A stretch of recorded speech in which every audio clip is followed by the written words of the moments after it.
আপনার সমস্যা কি? আজ আমাকে বলতেই হবে। আজকে সমস্যার কথা না বলে আপনি কোথাও যাবেন না। একটু পানি দিতে পারো? আগে সমস্যা কি সেটা বলেন। আরে ভাই, একটা লোক গলায় ভাত থেকে মরে যাচ্ছে, আগে তো পানি দিবা, পানি। শোনেন, আপনার এসব ঢং আমি জানি। আপনি আসল কথা বলেন।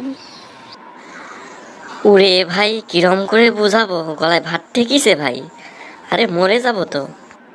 মরে গেলি পরে তোমাদের এই বাউন্ডারির ভেতর মরবো, পরে থানা পুলিশ সামলাতে হবি।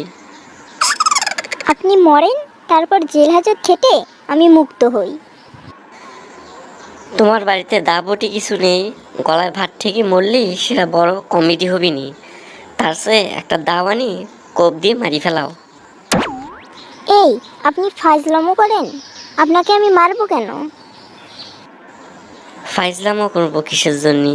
তুমি বললা জেল হাজত খাটতে কোনো আপত্তি নেই, তাইলে মারতেও কোনো আপত্তি থাকার কথা না। আপনি কিন্তু কথা ঘুরাচ্ছেন। আপনার সমস্যা কি সেটা বলেন। গেলাম রংপুর, আপনি সেখানেও চলে গেলেন। গেলাম দিনাজপুর, সেখানেও চলে গেলেন। বগুড়া, চিটাগাং, একটা জায়গাতেও কোনো বাকি রাখেন নাই।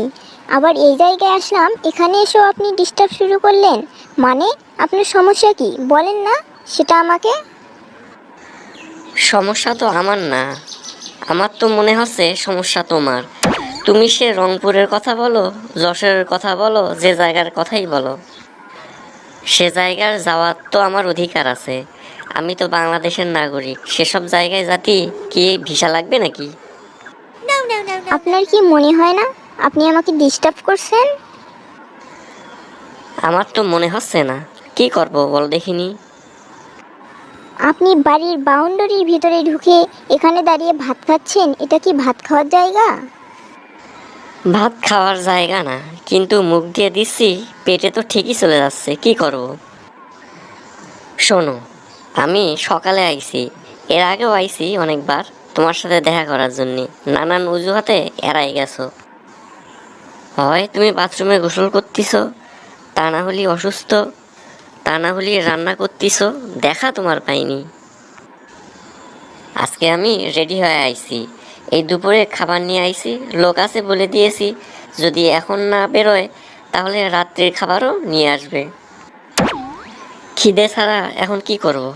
কতক্ষণ অপেক্ষা করতে পারি? খিদে তো লাগবেই।